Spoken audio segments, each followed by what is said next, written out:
Oh, nous ne voulons pas partir comme nous sommes arrivés, Seigneur. Daigne ce soir nous remplir. Daigne nous accorder une mesure bien secouée, une mesure qui déborde, Seigneur. Oh, de ton esprit, de ta présence, de la révélation de ta parole, Seigneur. Fais-nous connaître ton cœur, Seigneur. Amen. Amen. Alléluia. Bonsoir, bien-aimés. J'espère que la semaine s'est bien passée pour chacun. Merci au Seigneur pour ses grâces. Merci au Seigneur pour sa fidélité envers chacun. Bien-aimé, le message de ce soir, je lui ai donné pour titre « Tu n'es pas un ange, mais Dieu t'écoute ».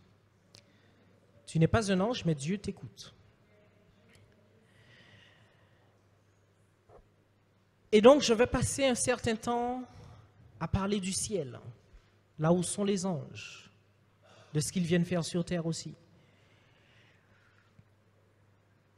Parler du ciel, parler des anges et ensuite revenir à nous.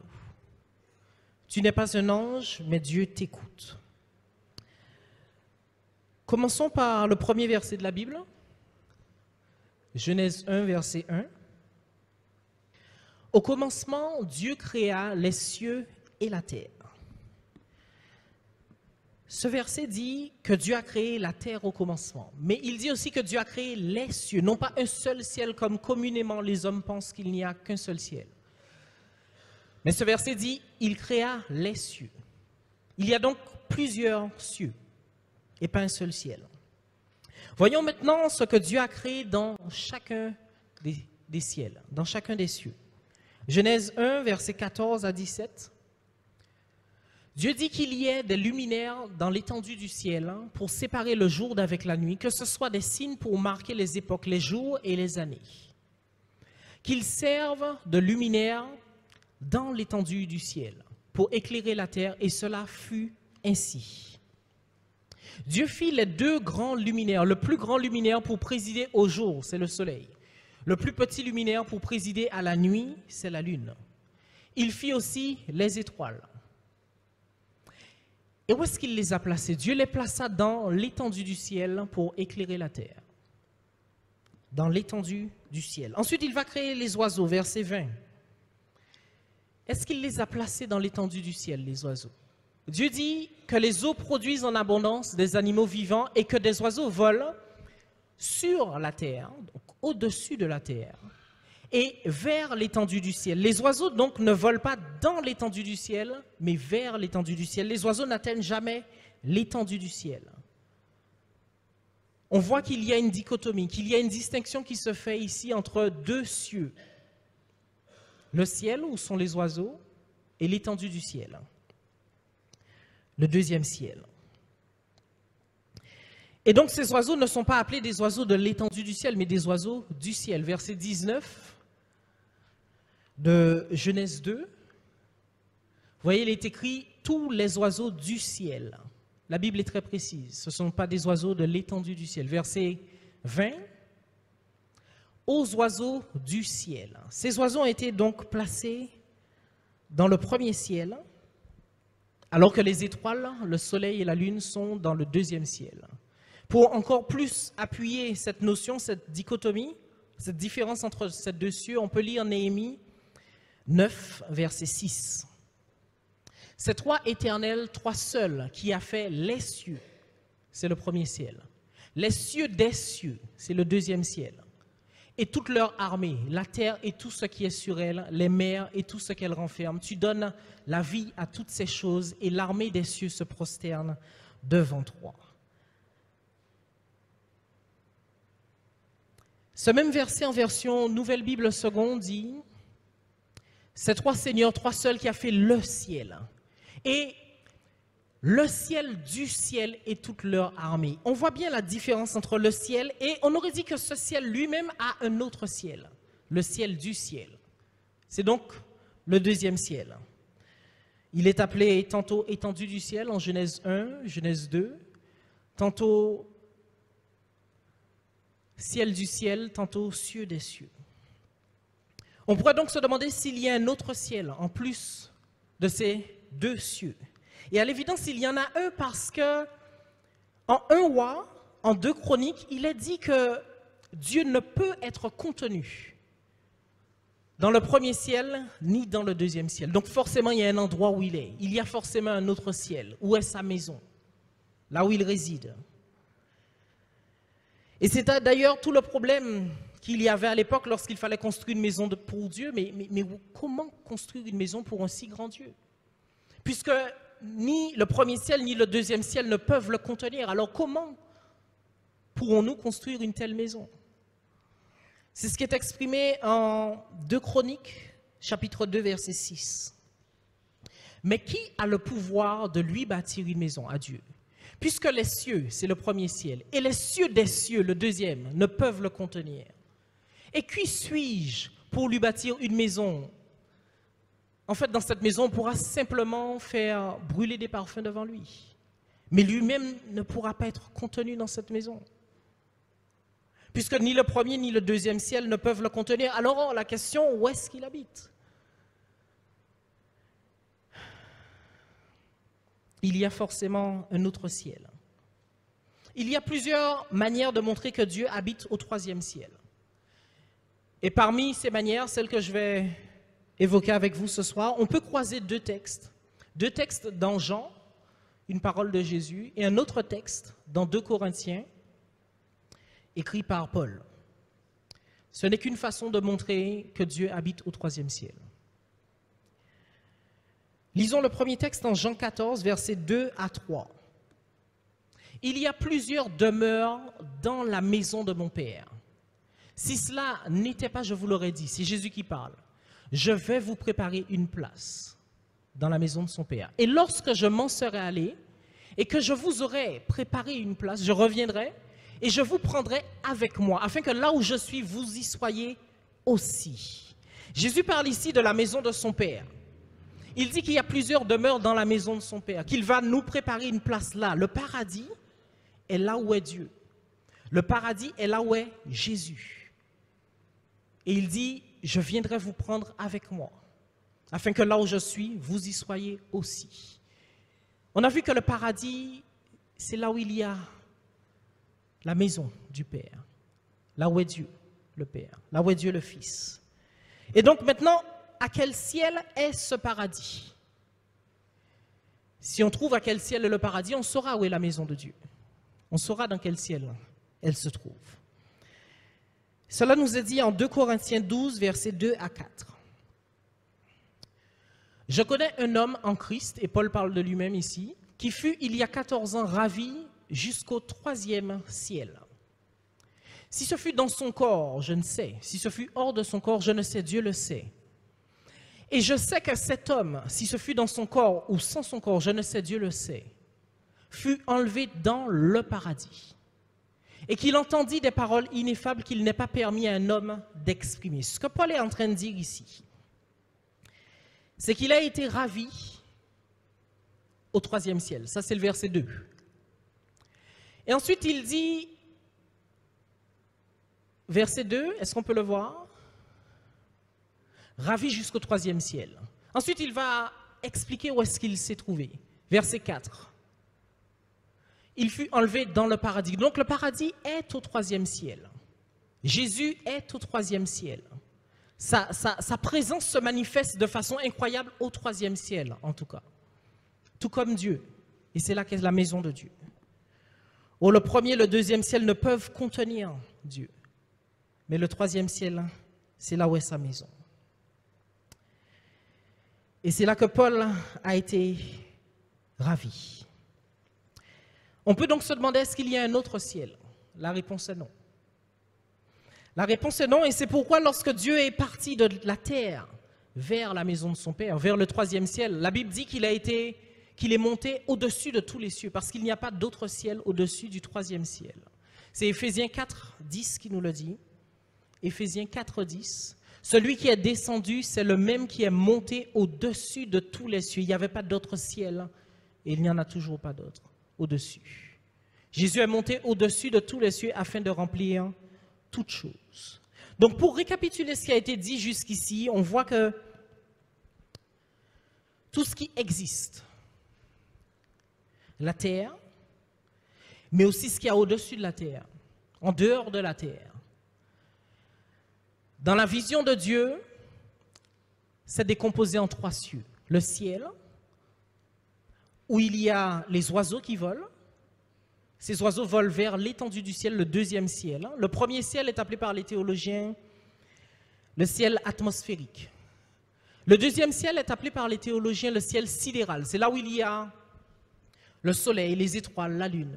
Et le 3e ciel, c'est là où il y a la présence de Dieu. C'est le ciel spirituel, qui est au-delà de l'univers que les scientifiques observent.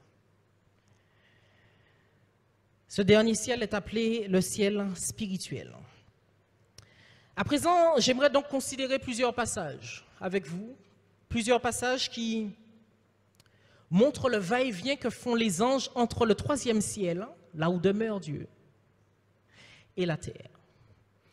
Si vous observez bien les Écritures, quand on parle des anges disent souvent « je viens de là », une parole est sortie, et moi je viens te l'annoncer. Ils parlent souvent du va-et-vient qu'ils font. Et voyons plusieurs passages qui parlent de ce va-et-vient. Le premier passage est en Hébreux 1, verset 14. « Ne sont-ils pas tous des esprits au service de Dieu, envoyés pour exercer un ministère en faveur de ceux qui doivent hériter du salut ?» Ce passage parle des anges. Les anges sont au service de Dieu. Ne l'oublions pas. Ils sont au service de Dieu. Donc, à quoi bon prier un ange? Ça n'a pas de sens. L'ange n'est pas à notre service, l'ange est au service de Dieu. Lui-même fait ce que Dieu lui demande, alors demandons à Dieu. Dieu lui donnera des ordres.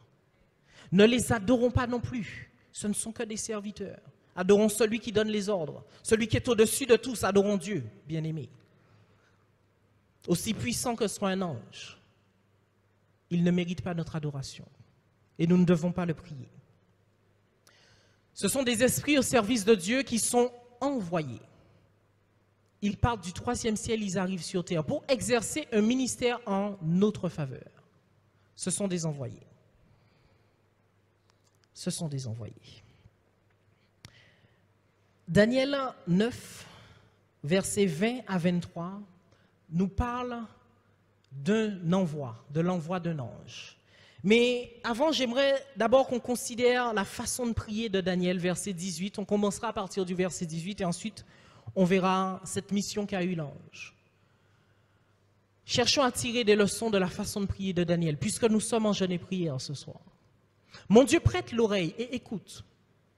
Ouvre les yeux et regarde nos ruines, regarde la ville sur laquelle ton nom est invoqué.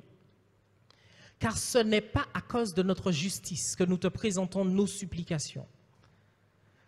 La raison pour laquelle nous te présentons des supplications, ce n'est pas parce qu'on le mérite, qu'on mérite d'être exaucé. Non, c'est à cause de tes grandes compassions. Voilà comment Daniel priait. Seigneur, écoute, Seigneur, pardonne, Seigneur, sois attentif. Agis et ne tarde pas, par amour pour toi, ô mon Dieu. Car ton nom est invoqué sur ta ville et ton nom est invoqué sur ton peuple. Bien-aimés, nous sommes en jeûne et prière ce soir. Pourrions-nous prier un peu comme Daniel? Ces choses ont été écrites pour nous servir d'exemple. Est-ce qu'on pourrait se servir de cet exemple ce soir? Dire à Dieu, nous ne méritons pas que tu nous écoutes, que tu nous exauces. Mais à cause de ta grande compassion, écoute-nous, exauce-nous, Seigneur. Ne venons pas comme si Dieu nous devait quelque chose, il ne nous doit rien. Mais venons en comptant sur ses compassions, sur sa grâce. Voilà comment Daniel s'approchait de Dieu, en gardant en tête que Dieu ne lui doit rien. Et puis ensuite, il s'appuie sur autre chose. Il dit, agis et ne tarde pas, par amour pour toi, ô mon Dieu. Voilà sur quoi il s'appuie ensuite. D'abord sur les compassions de Dieu, ensuite sur l'amour de Dieu pour lui-même. Il lui dit, ton nom est invoqué sur ta ville et sur ton peuple. Alors c'est dans ton intérêt, Seigneur, pour préserver ta réputation. Exauce-moi. Ce que je te demande, accorde-le-moi. Non pas pour mes mérites, mais par ta compassion, à cause de ta compassion. et pour préserver ta réputation. Bien-aimé, il disait, ton nom est invoqué sur ta ville et sur ton peuple. Nous sommes concernés par cela. Les gens autour de vous savent que vous êtes des chrétiens. Alors le nom de Dieu est invoqué sur nous. Et cela entacherait la réputation de Dieu s'il ne répondait pas à certaines de nos prières. Parce qu'on verrait, il est enfant de Dieu, mais pourtant il n'est pas exaucé. Bien-aimé, ce que je dis, je veux le moduler. Il y a une chose très importante à saisir lorsqu'on prie comme cela, en s'appuyant sur la renommée de Dieu, en s'appuyant sur la réputation de Dieu. Bien-aimé, lorsque nous prions, Dieu connaît notre cœur. Ne pensons pas que ce soit une baguette magique, que ce soit une façon de mettre la pression sur Dieu à cause de ta réputation, exauce-moi. Bien-aimé, si Dieu sait que nous n'accordons aucune valeur à sa réputation, mais qu'en fait nous cherchons simplement à être bénis lorsque nous parlons comme ça, Dieu ne nous exaucera pas. Oh, il est très probable que même si tu pries en t'appuyant sur la réputation de Dieu, parce que ton cœur n'est pas attaché à cette réputation, Dieu trouvera un moyen de sauvegarder sa réputation tout en ne t'exaucant pas. Il sait comment s'y prendre. Alors, il vaut mieux être comme Daniel et vraiment aimer Dieu, vraiment compter sur cela, vraiment désirer que sa réputation soit sauvegardée. Et si c'est le cas, alors nous pouvons prier comme cela et nous serons exaucés, si Dieu le veut bien. Soyons sincères. Daniel était sincère. Et donc il a été exaucé. Comme on le voit dans les versets suivants, verset 20 jusqu'au verset 23. Je parlais encore, il a été exaucé. Je priais, je confessais mon péché et le péché de mon peuple d'Israël. Et je présentais mes supplications à l'Éternel, mon Dieu, en faveur de la sainte montagne de Dieu. Je parlais encore dans ma prière quand l'homme, Gabriel, il avait une apparence d'homme, mais c'est un ange. Gabriel, que j'ai vu précédemment dans une vision, s'approcha de moi d'un vol rapide. S'il vole rapidement, c'est un ange. Ce n'est pas un homme. Il a simplement l'apparence d'un homme. Au moment de l'offrande du soir, il m'instruisit et s'entretint avec moi. Il me dit, Daniel, je suis venu maintenant pour ouvrir ton intelligence. Lorsque tu as commencé à prier, la parole est sortie. Et je viens pour te l'annoncer. Vous voyez, il est en train de parler de ce voyage qu'il a fait. Car tu es un bien-aimé. Sois attentif à la parole et comprends la vision. Ce verset 23, il est traduit en version français courant. Il est traduit ainsi. Dès que tu as commencé à supplier Dieu, un message a été prononcé de sa part. Dieu n'attend pas. Et depuis le 3e ciel, il donne un message. Et je suis venu te le communiquer, car Dieu t'aime. Efforce-toi donc de comprendre ce message et de discerner le sens de la vision. Bien-aimés, j'ai déjà eu l'occasion de vous parler des 3 cieux. J'ai déjà eu l'occasion de vous démontrer que nos prières sont entendues et qu'elles bouleversent ce qui se passe dans les 3 cieux, parce que les anges partent de là-haut, passent à travers les 2 autres cieux et arrivent sur terre pour exercer un ministère en notre faveur. Bien-aimés, pesons-nous cela. Comprenons-nous l'importance de la prière. Comprenons-nous que ce soir, en priant, si nous sommes sincères, Dieu est prêt à bouleverser les 3 cieux pour nous. Dieu va donner des ordres à ses anges pour que nous soyons exaucés. Bien-aimés, nous ne prions pas en l'air. Nous parlons à un Dieu qui est puissant, qui est tout puissant. Alors prions de tout notre cœur ce soir. Une séquence similaire nous est rapportée en Daniel 10, versets 11 à 12. Puis il me dit, Daniel, homme bien-aimé, sois attentif aux paroles que je vais te dire et tiens-toi debout à la place où tu es, car je suis maintenant envoyé vers toi. Lorsqu'il m'eut ainsi parlé, je me tiens debout, tout tremblant. Il me dit, Daniel, ne crains rien, car dès le premier jour où tu as eu à cœur de comprendre et de t'humilier devant ton Dieu, tes paroles ont été entendues. Et c'est à cause de tes paroles que je viens. Tes paroles font que moi, je suis sorti de là où j'étais pour venir sur terre. Voyez-vous toute l'énergie déployée pour répondre à nos prières. Parfois, la mission d'un ange n'est pas de venir délivrer un message à un homme. Parfois, l'ange, il vient pour faire autre chose. En Jude 1, verset 9, on le voit par exemple.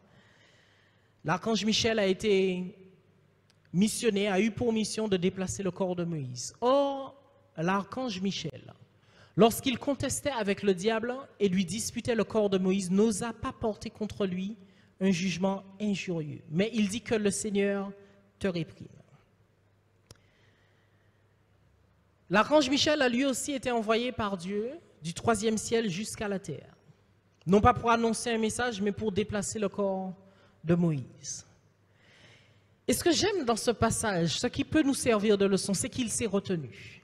On comprend en lisant ce message, en lisant ce passage que, puisqu'il est dit qu'il n'a porté aucun jugement injurieux, il a probablement voulu, à cause de ce que le diable faisait, injurier le diable.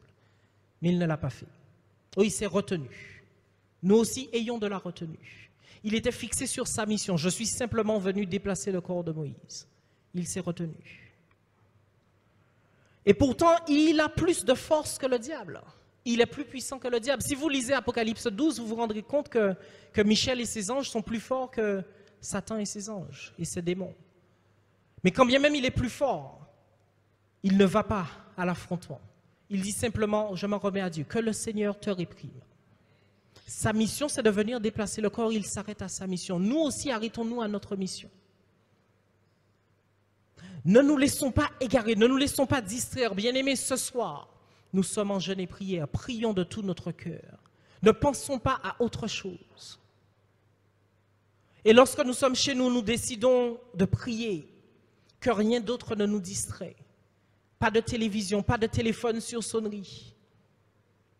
Soyons sérieux avec Dieu. Soyons sérieux avec Dieu. Je crois que les anges doivent nous servir d'exemple. Premièrement, dans leur obéissance à Dieu. On voit dans les différents passages qui ont été abordés que Dieu dit une parole et voilà, l'ange s'en va. Il n'y a pas de filtre entre les deux. Dès que Dieu donne une parole, c'est bon, l'ange est parti. Il donne des ordres et l'ange est parti.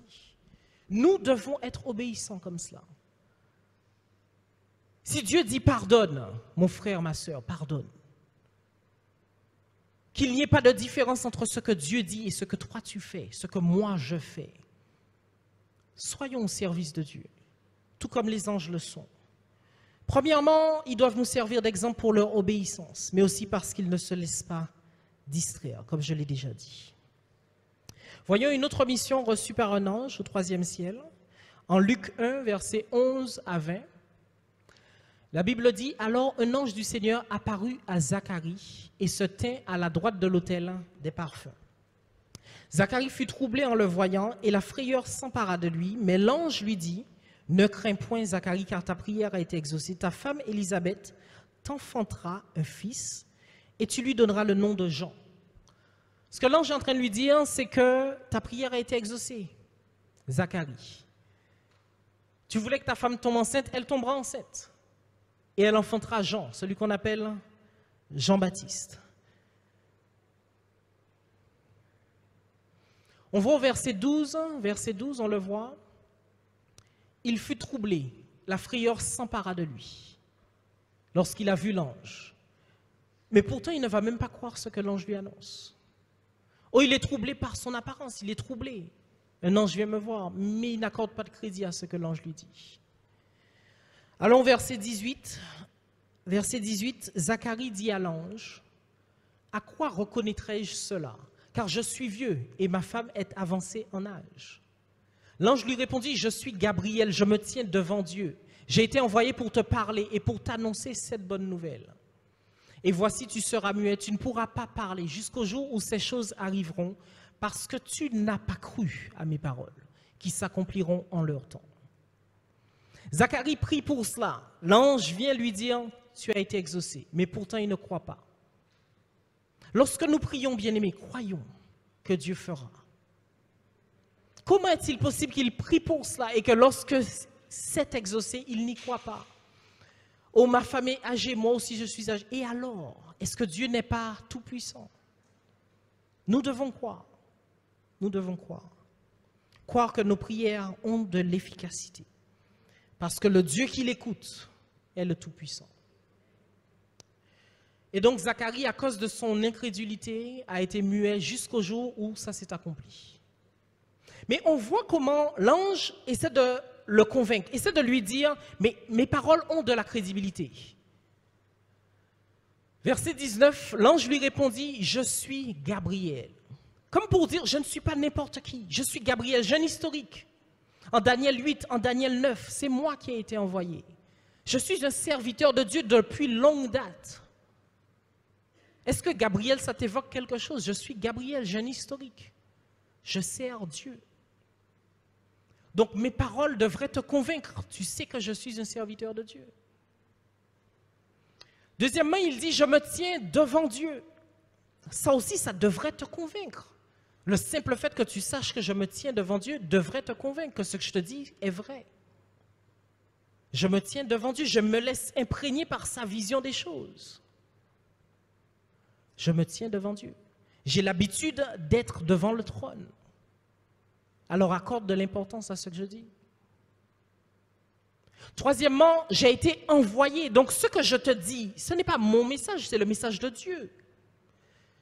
Alors accorde de la crédibilité à ce message. C'est un message qui vient de Dieu, qui vient du troisième ciel. Je suis venu l'envoyer, te le donner.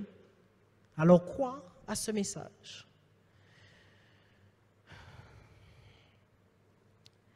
Mais il n'y croyait pas. Il n'y croyait pas et donc il a été puni pour cela. Mais l'ange est en train de lui dire, ma venue a de l'importance parce que je ne viens pas de mon propre chef. Et mon message a de l'importance parce que ce n'est pas mon message, c'est le message de Dieu.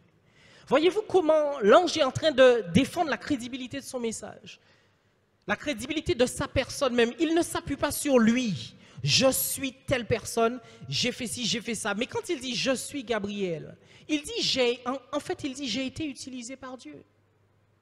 Rappelle-toi de Daniel 8, de Daniel 9. Il ne s'appuie pas sur lui-même, il dit « je me tiens devant Dieu ». Ça accorde de l'importance. Dans le monde spirituel, ça accorde de l'importance. Et nous ne le saisissons pas toujours. Nous ne comprenons pas toujours ce qui compte dans le monde spirituel. Mais le fait de se tenir devant Dieu, ça a du poids dans le monde spirituel. Ça compte.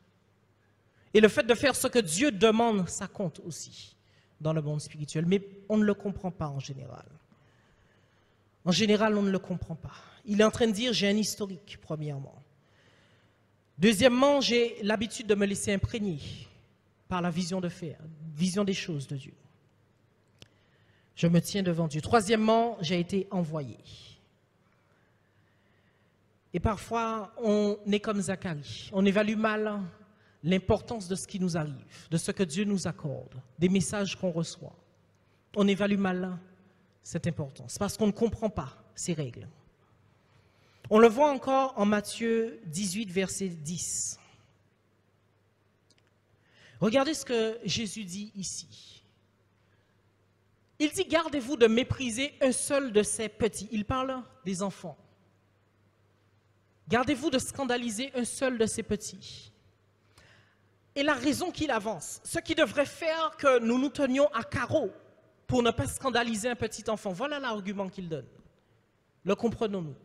Car je vous dis que leurs anges dans les cieux voient continuellement la face de mon Père qui est dans les cieux. Il est en train de dire, vous devriez avoir de la crainte parce que, non, ces enfants eux-mêmes ne font pas peur. Mais les anges qui s'occupent d'eux, ils sont continuellement devant la face de mon Père. Ça a de l'importance dans le monde spirituel. Combien de temps passes-tu devant la face de Dieu? Quand es-tu devant la face de Dieu? Quand un ange se tient continuellement devant la face de Dieu, il est redoutable, il est important. Voilà ce que Jésus est en train de dire. Comprenons-nous cela.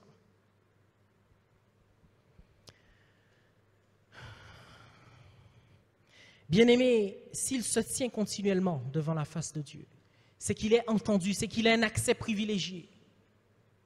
Au troisième ciel, il a un accès privilégié devant le trône de la grâce. Là où les plus grandes décisions sont prises, il a un accès privilégié, il est continuellement là. Il se fait entendre et il reçoit des messages.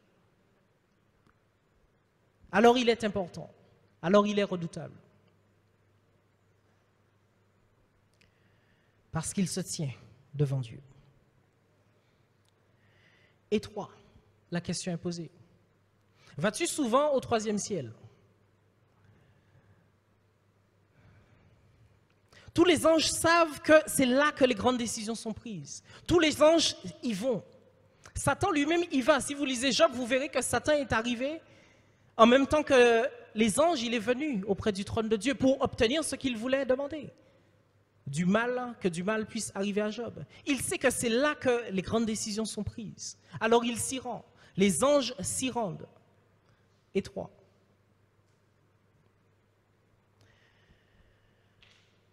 Dieu est omniprésent, vous le savez. Il a sa maison au 3e ciel, mais il est omniprésent. Il est ici-bas aussi. Il remplit tous les cieux. Sa présence remplit tous les cieux. Mais sa maison est au 3e ciel. Il est partout. Pourquoi est-ce qu'un ange ne pourrait pas avoir le message sur terre? Pourquoi dit-il tout le temps, je sors, je viens de là, je suis venu t'apporter le message? Bien-aimé, Dieu est un roi. Et en tant que roi, il a des privilèges. Il y a un protocole pour s'approcher de Dieu. Il y a un endroit où tous s'approchent de Dieu, c'est au 3e ciel. Mais toi, tu n'es pas un ange. Mais toi, tu ne vas pas au 3e ciel. Mais toi, Matthieu 6 commence par cela. Matthieu 6, verset 6 commence par mais toi. Il y a une différence, il y a une exception. Mais toi, où est-ce que tu rencontres Dieu? Mais toi, quand tu pries, entre dans ta chambre, ferme ta porte et prie ton Père, qui est là dans le lieu secret. Quelle grâce! Dieu déroge au protocole. On n'a pas besoin, nous, hommes, d'aller au 3e ciel pour lui parler. Ton Père, qui voit dans le secret, te le rendra ouvertement. Bien-aimés, les anges, tous, doivent se déplacer. Satan lui-même doit se déplacer s'il veut parler à Dieu. Mais nous, même dans notre chambre, Dieu nous fait la grâce de nous recevoir. Même dans notre chambre, Dieu nous fait la grâce de nous écouter.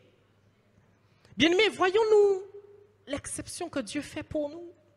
Il est un roi, mais il n'exige pas trop de nous. Peu importe où tu es, tu peux prier Dieu, il est là, il t'entend. Ce soir, il est là, il t'entend. Vas-tu prier avec tout ton cœur? Il fait une exception pour toi.